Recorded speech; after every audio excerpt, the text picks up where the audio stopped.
Hi everyone, Nick Pace here, assistant golf professional at Bobolink with this week's Tuesday tip of the week. This week we're going to talk about iron shots and approach shots out of the rough.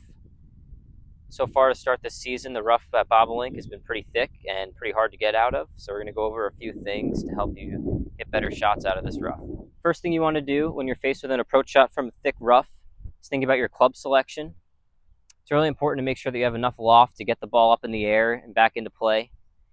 If you have a long approach shot and you want to try and use a long iron out of that, sometimes it's really hard to get that club with not a lot of loft through the thick rough.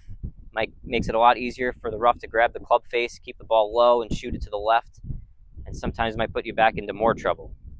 If you have that long approach shot, sometimes it might be best to just take a shorter iron with a little bit more loft, get the ball back into the fairway, and give yourself a good chance at your next shot. Now that you have your club selected, we're going to go over a couple pointers to help you get that club through this thick rough. First thing you want to do is take your grip. You're going to choke down about an inch down the shaft to give you a little bit more control of the club head.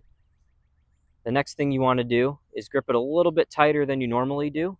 This is going to help you have a more solid control of the club face and help you get through that thick rough and not let that rough grab that club face and shut it down and shoot it low and to the left. Now that you have your grip established, we're going to take our stance. We're going to put the ball farther back in our stance, a little bit farther back than middle. Bit more than we normally do here. And then the last thing you want to do is focus on your downswing and hitting down steep on the ball. If you come up shallow, you're going to hit closer to the middle or the top of the ball, and you're not going to get it up out of the rough. One of the biggest things that people do sometimes is they try and help the ball up out of the rough, and that's just going to end up keeping the ball lower instead of getting a nice high trajectory. So once we put all these things together, it should look something like this.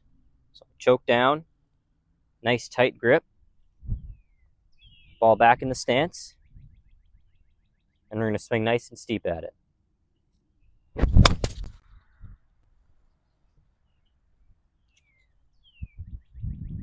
Hope this helps next time you miss a fairway and you end up in this thick Bobolink rough. If you have any questions, please feel free to reach out to us. We're always happy to help.